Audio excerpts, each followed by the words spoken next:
Hello and welcome to the fifth video lecture of Principles of Marketing, Semester 1, Module number 1. In today's video lecture, we are going to study about importance of marketing. So far, we have discussed basic definitions of marketing, nature of marketing. Today, we shall see why marketing is important. So why marketing is important?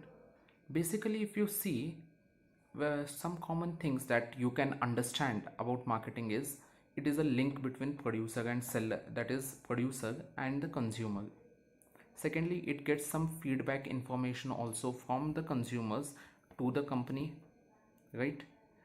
Thirdly, which is probably the most important thing, is that if you see all the departments in an organization, marketing is probably the only department that will generate revenues for the organization. Rest all the departments generate only cost. So that is why marketing has some very important place in an organization. So let us see point by point what are the importance or important things that marketing does.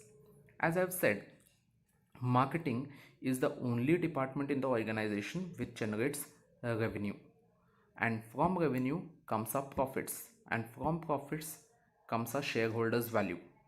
So that is why marketing department is considered as one of the most important department in any organization. We always look at sales volume, sales revenues, what is the profit.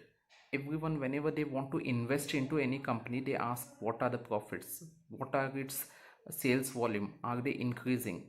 So these all things depend upon the marketing department. The second point to consider is marketing helps to achieve, maintain and raise the standard of living of general public. Now how does it do so? We say that marketing helps to achieve, maintain and raise the standard of living. Marketing is a means through which production and purchasing power are converted into consumption. Marketing, like for example, better marketing we can say. If we do marketing in a good way, we can generate lot of interest in the product. Because there is lot of interest in a product, there is more demand for a particular product.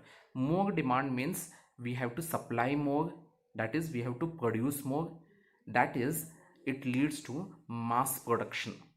That is what I'm saying is better marketing leads to mass production.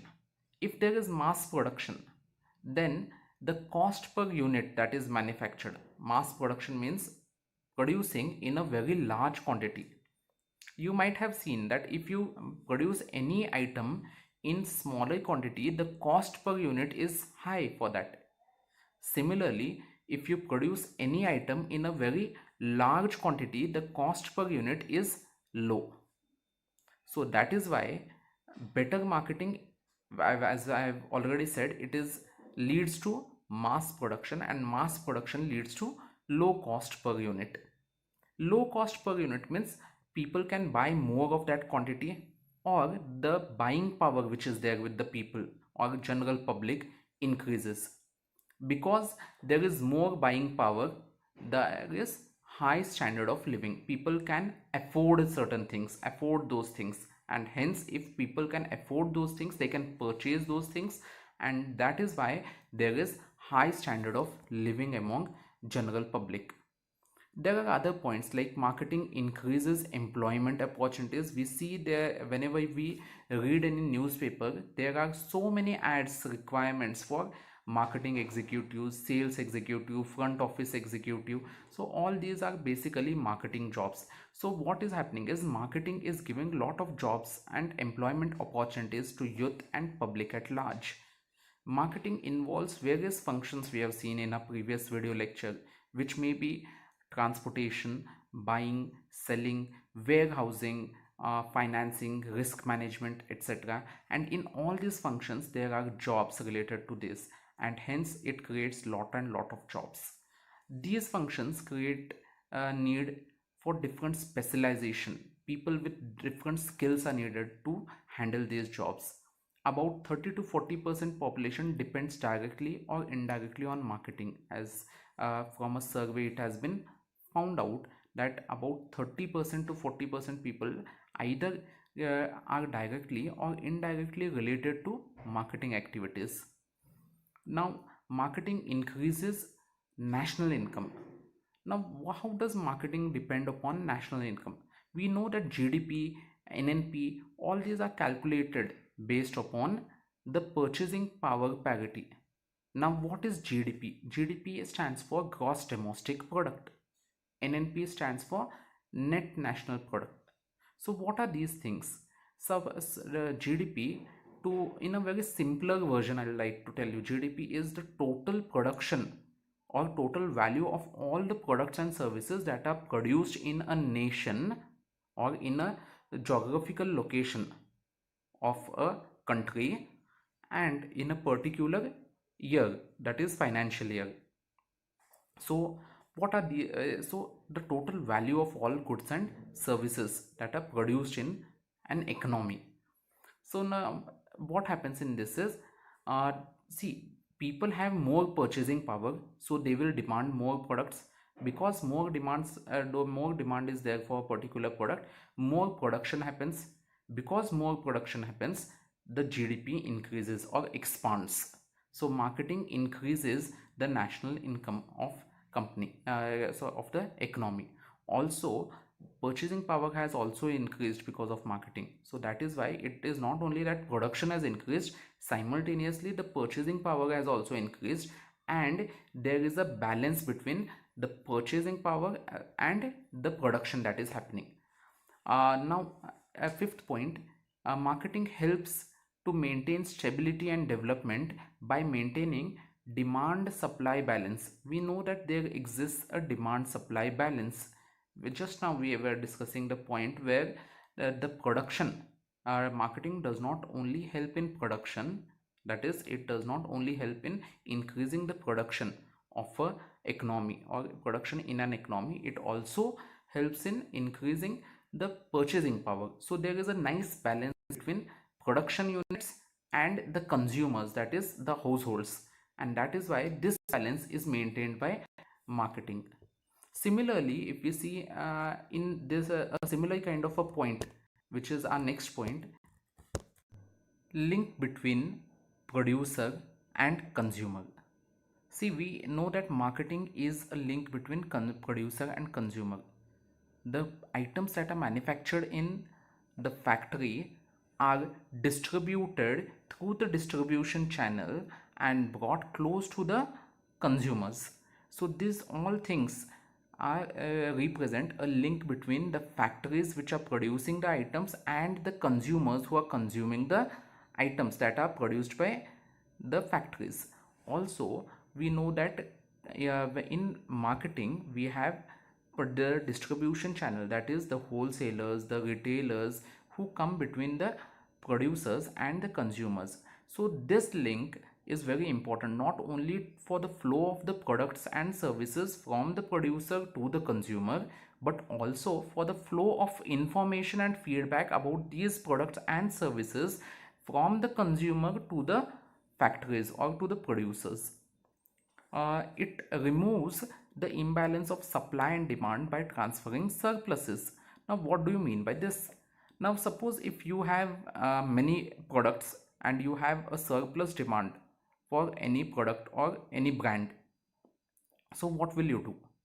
Generally, if the demand is so much that you cannot cater to it, the demand, that is, you cannot produce so many products or items of that products or so many units of those product, then what will you do? You will try to shift the demand. How you will shift the demand? You will try to shift the demand to some other brand.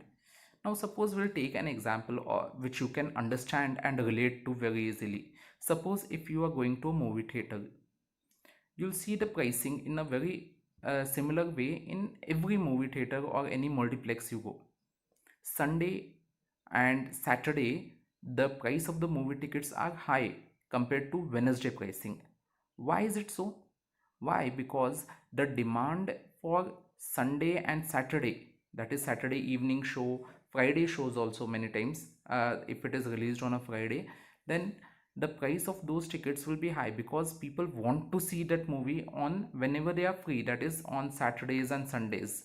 But the demand for the movie dips on say Tuesday, Wednesday and Thursday. This is the midweek, Tuesday, Wednesday, Thursday, where most of the employees, most of the businessmen are busy in their work. So what happens many times is these people, that is the multiplex owners, the cinema theater owners, they want to shift the demand which is high in the weekends towards the midweek. So how do? They do this by changing the price, that is the pricing policy. What they do is they reduce the price of the tickets in the midweek and they increase the price in the weekend. So people, especially the price sensitive market which is there, and that is the price sensitive consumers, student groups, they would tend to probably buy tickets in the midweeks. So that is one way how you can shift the surplus demand, and similarly you can shift the surplus supply also, and you can maintain the balance between supply and demand. And lastly, it creates utilities of time, place and position for the consumer. We know that marketing provides three main utilities for the consumer, that is utility of time, utility of place and utility of position.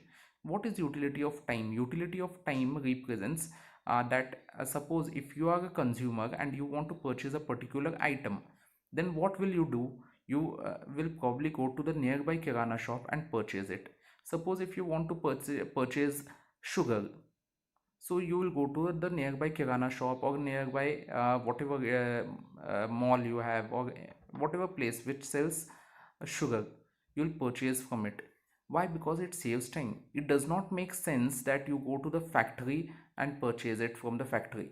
Why? Because the factory might be located in some village which is very much far from your place. So it will save time for you.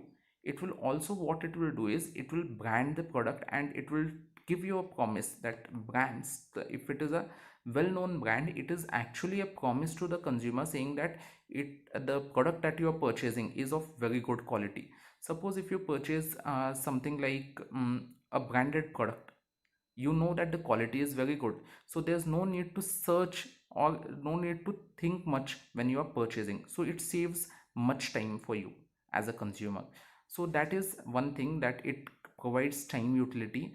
Secondly, it provides place utility. Place utility in the sense you place means distribution. So it the product that is manufactured in a factory which is far away from you, take for example sugar itself, which was manufactured in a sugar factory or a sugar mill which is located hundreds of kilometers from your place, is packed and brought to a place that is very close to you, and hence it provides you place utility.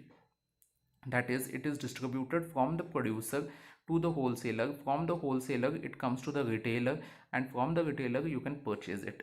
So through the distribution channel it goes and it comes to a place which is very convenient to you to purchase, and hence it creates place utility. And also it creates possession utility. Possession talks about ownership. The ownership, suppose whenever sales happen, ownership is transferred from uh, the person, that is the retailer, to the, or the owner of the brand, to the purchaser, that is consumer. So the transfer of ownership happens whenever you are purchasing, and in sales that happens. So these are some of the points which covers the importance of marketing. There are many more points you can add up to these points if you want. So with this we cover today's lecture. In the next lecture we shall discuss some more points about model number 1.